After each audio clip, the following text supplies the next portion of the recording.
Well, hello, friends, and welcome to night 44 of Fun with Cheese. As we meet tonight, I would like to talk about our friend of the show tonight. Our friend of the show is something that all teachers believe in, and that is that we have a zero lameness zone. Zero lameness happens in all classrooms with all the corny things that we come up with, and our students might say, "Oh, that's so lame." Too bad. Now, what does zero lameness have?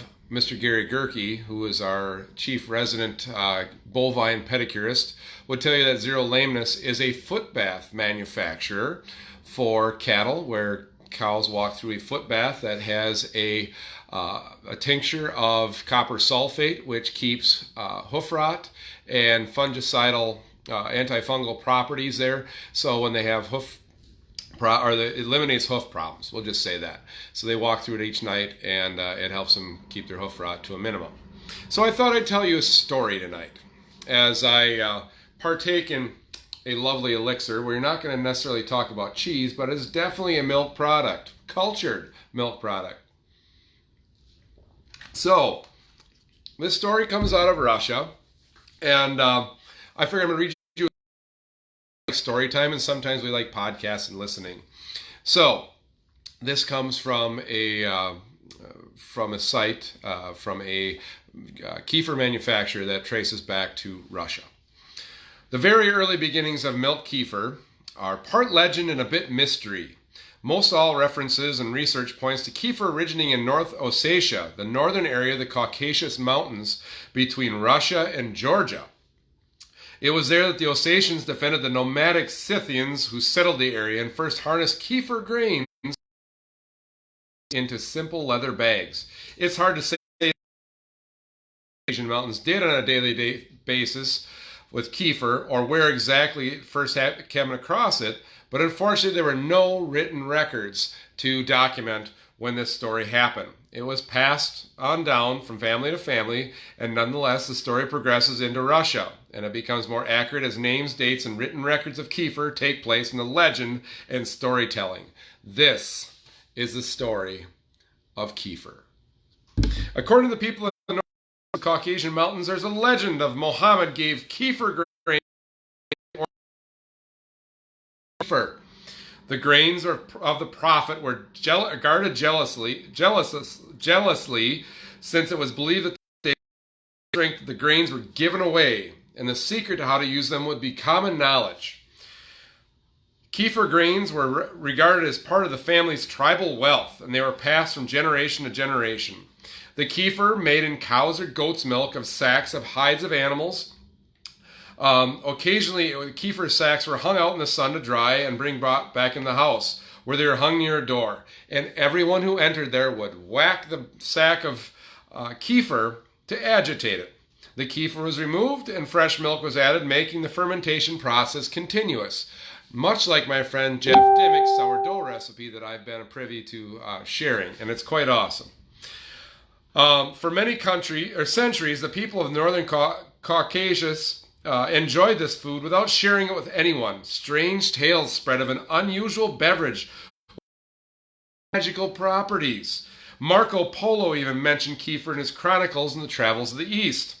However, kefir was forgotten outside the Caucasus for many centuries until news spread of its use for treatment of tuberculosis and intestinal and stomach diseases. Russian doctors believe that kefir was beneficial to health, and the first scientific studies for kefir first published at the end of the 19th century.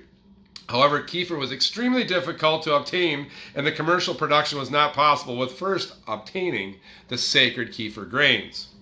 All members of the Russian Physician Society determined to obtain kefir grains in order to make kefir readily available for patients. And in the early 1900s, a representative of the society approached two brothers named Blandov and asked them to procure some of these kefir grains. The Blandovs owned and ran the Moscow Dairy, a fine dairy at that, but also had holdings in the Caucasus Mountains as well, including cheese manufacturing factories and factories in the town of Kislovodsk. The plan was for the Blandovs to obtain this source of kefir grains and then produce the kefir on an industrial scale in Moscow. The Blandauers were excited since they knew that they'd be the only commercial producers of this, much sought after. So Nikolai Blandau sent his beautiful young employee, Irina Sakharova, to the court of the local prince, Bekmirza Bakarov, and he was instructed to charm the prince and persuade him to give her the grains. Unfortunately, everything did not go according to plan. Do they ever?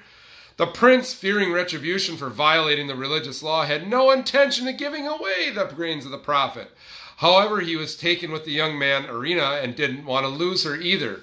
Realizing that they had not going to complete their mission, Irina and her party departed for Kilsadok. On their way, they were stopped by mountain tribesmen who kidnapped Irina and took her back to the prince. And since it was a local custom to steal the bride, Irina was told that she was to marry Bekmirza Bakarov, and only a daring rescue mission mounted by the agents and their employers to save Irina from the forced marriage. The unlucky prince was brought before the Tsar, who ruled the prince to give Irina 10 pounds of kefir grains for her recompensance for the insults that she had endured. So she got some kefir grains for being stolen. Kefir grains were then taken to the Moscow dairy, and in September 1908, the first bottles of kefir drink were offered for sale in Moscow. Small quantities of the kefir were produced in several small towns where the area was ready for market, and people mostly consumed it for its alleged medicinal value. Commercial manufacturing of kefir on a large scale began in Russia in the 1930s. However, it's difficult to produce kefir by conventional methods because they needed the kefir grains. On a commercial scale because of its ever-changing state and complex biological makeup. By the 1930s, kefir was being made in a set-type product, which entailed growing a quantity of grains and milk, and then straining the grains and adding cultured milk to a larger batch. So they'd start with a small culture and then add that to the milk, much like we make yogurt or sourdough bread. During the 50s, the Research Dairy Institute, be the Russian CDR, if you remember, Center for Dairy Research, developed a new method for commercial kefir production, which gave the drink a that produced the home and traditional methods. The kefir was produced by a stirred method: fermentation, coagulation, agitation, ripening, and cooling were carried out in a large vessel, and then the kefir was bottled. In 1973, the Minister of Food Industry of the Soviet Union sent a letter to Irina Sakharova thanking her for bringing their kefir to the Russian people. Presently, kefir is the most popular fermented drink in Russia.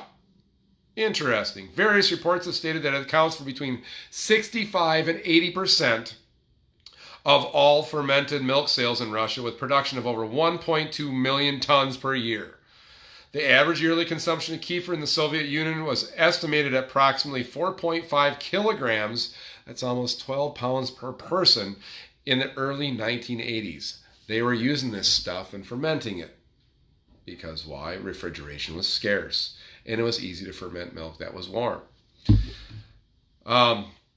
Currently, kefir is now being manufactured for commercial sale in the Czech Republic, Finland, Hungary, Norway, Sweden, Switzerland, Russia, and the Soviet Union states, Denmark, United States, France, Germany, Canada, and all of Southeast Asia. You might be familiar with certain brands like Lifeway's kefir, or many other brands that you find in the grocery store. We find them in the organic aisle at Festival Foods.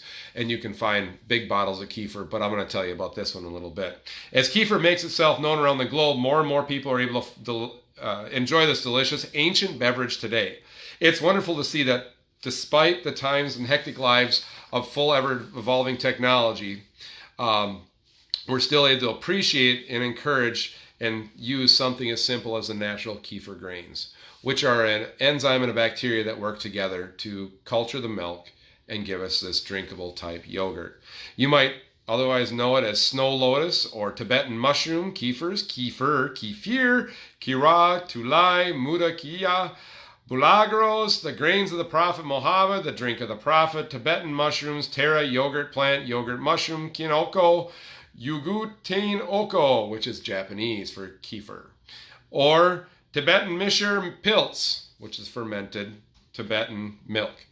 Caladium in Romanian or Polish, and kefiras in Lithuanian. Now, why do I bring this up? We have some of the best cultured kefir here in central Wisconsin. This happens to be orange smoothie kefir. So instead of just drinking a sour, fermented, drinkable yogurt, which would be an unflavored yogurt, the folks over at Weber's make this awesome thing that comes in a 16-ounce bottle or a 32-ounce. There's all sorts of flavors that they have there. They worked with CDR, the Center for Dairy Research, to come up with this product and perfect it, and it got awards. It's really good. Those of you who love smoothies, take this stuff, pour it into your blender, add your milk, your other berries, whatever you want to do. You can make awesome smoothies with this stuff. Now, Weber's is not the only place that does it, but if you're in central Wisconsin, this is the place to get it. It's 99% fat-free, which means it's 1% fat, which is less fat than in a Mountain Dew. And it's really good for you. Remember the Russians talked about the doctor and the internal sections there? This stuff has got probiotics and it promotes good gut health. So, the story of kefir. Nostrovia to you. Be good. Take care. My shout outs to all you dairy farmers out there in the process, food production line. We got your backs. Drink some kefir. This is Milk Step into Immortality. Be good. Bye.